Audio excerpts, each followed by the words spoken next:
कामिका एकादशी व्रत कथा। एक समय की बात है। एक गांव में एक बहुत शक्तिशाली क्षत्रिय निवास करता था। अपनी शक्ति और बल पर उसे क्षत्रिय को गर्व था, लेकिन उसके धार्मिक स्वभाव के बावजूद अहंकार उसके मन में घर कर चुका था। वह हर दिन भगवान विष्णु की पूजा करता और उनकी उपासना में लीन रहता था। एक दिन वह किसी महत्वपूर्ण कार्य के लिए यात्रा पर निकला। रास्ते में उसकी भेंट एक ब्राह्मण से हो गई।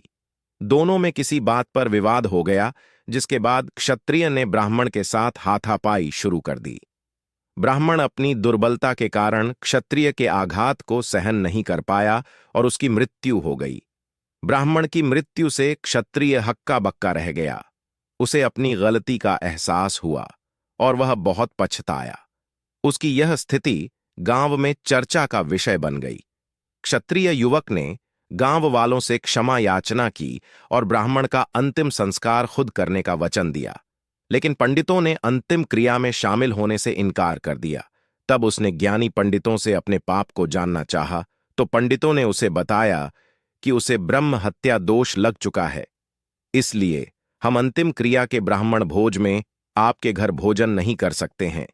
यह सुनकर क्षत्रिय ने ब्रह्म हत्या दोष के प्रायश्चित का उपाय पूछा। पंडितों ने कहा कि जब तक वह सावन मास के कृष्ण पक्ष की एकादशी तिथि को विधिपूर्वक भगवान विष्णु की पूजा नहीं करता और ब्राह्मणों को भोजन नहीं कराता और दान दक्षिणा नहीं देता, तब तक वह ब्रह्म हत्या दोष से मुक्त नहीं हो सकता है। क्षत्रिय ने ब्राह्मण के अंतिम संस्कार के बाद पंडितों की सलाह मानते हुए कामिका एकादशी के दिन पूरी श्रद्धा और विधि के अनुसार भगवान विष्णु की पूजा की। फिर उसने ब्राह्मणों को भोजन कराया और दान दक्षिणा भी दी। इस तरह भगवान विष्णु की कृपा से उसे क्षत्रिय ब्रह्म हत्या दोष से मुक्ति मिली। नमस्कार दोस्तों, जय श्री कृष्णा। कामिका एकादशी व्रत कथा। सुखी रहेगा वैवाहिक जीवन। धार्मिक मान्यताओं के अनुसार कामिका एकादशी का व्रत रखने से सभी प्रकार के पापों से मुक्ति मिलती है और मानसिक शांति प्राप्त होती है। इस व्रत को करने से व्यक्ति की मृत्यु के बाद उसे मोक्ष की प्राप्ति होती है। हिंदू धर्म में कामिका एकादशी के दिन का महिलाओं के लिए बहुत महत्व रखता है।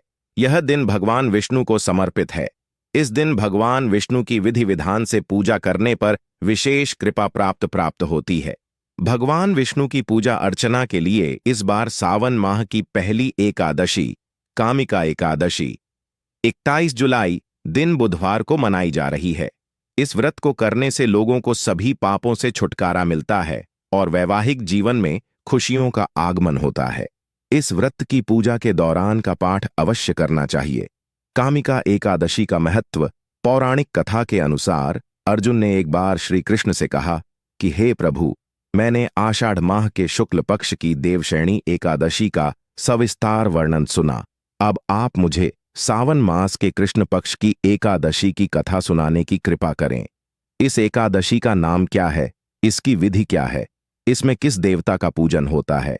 इसका उपवास करने से मनुष्य को किस फल की प्राप्ति होती है?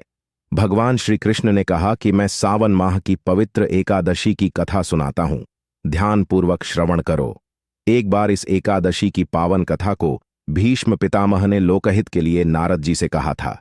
एक समय नारद जी ने कहा कि हे पितामह, आज मेरी सावन के कृष्ण पक्ष की एकादशी की कथा सुनने की इच्छा है, अतः आप इस एकादशी की व्रत कथा विधान सहित सुनाइए। नारद जी की इच्छा को सुनकर पितामह भीष्म ने कहा कि नारद जी, आपने बहुत ही सुंदर प्रस्ताव किया है। अब आप बहुत ध्यानपूर्वक इसे श्रवण कीजिए।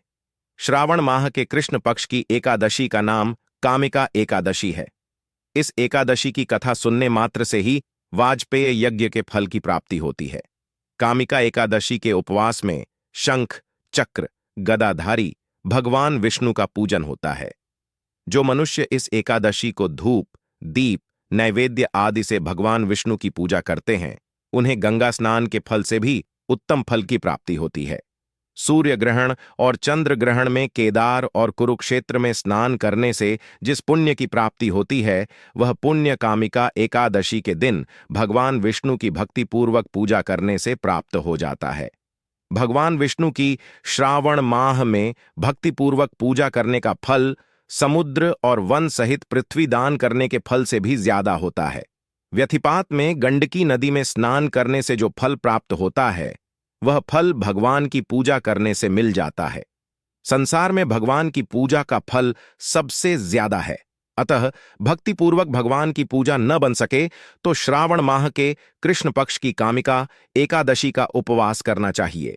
आभूषणों से युक्त बछद्धा सहित गौदान करने से जो फल प्राप्त होता है, वह फल कामिका एकादशी के उपवास से मिल जाता है। जो उत्तम द्विज श्रावण माह के कृष्ण पक्ष की कामिका एकादशी का उपवास करते हैं तथा भगवान विष्णु का पूजन करते हैं, उनसे सभी देव, नाग, किन्नर, पितृ आदि की पूजा हो जाती है। इसलिए पाप से डरने वाले व्यक्तियों को विधि विधान सहित इस उपवास को करना चाहिए। जो मनुष्य इस दिन तुलसी दल से भक्तिपूर्वक भगवान विष्णु का पूजन करते हैं, वे इस संसार सागर में रहते हुए भी इस प्रकार अलग रहते हैं, जिस प्रकार कमल पुष्प जल में रहता हुआ भी जल से अलग रहता है।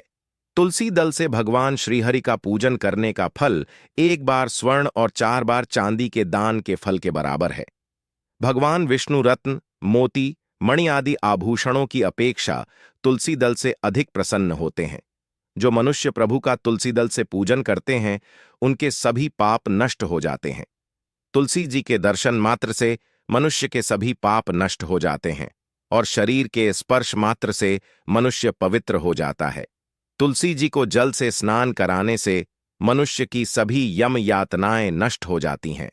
जो मनुष्य तुलसी माता को भक्तिपूर्वक भगवान के श्रीचरण कमलों में अर्पित करता है, उसे मुक्ति मिलती है। इस कामिका एकादशी की रात्रि को जो मनुष्य जागरण करते हैं और दीपदान करते हैं,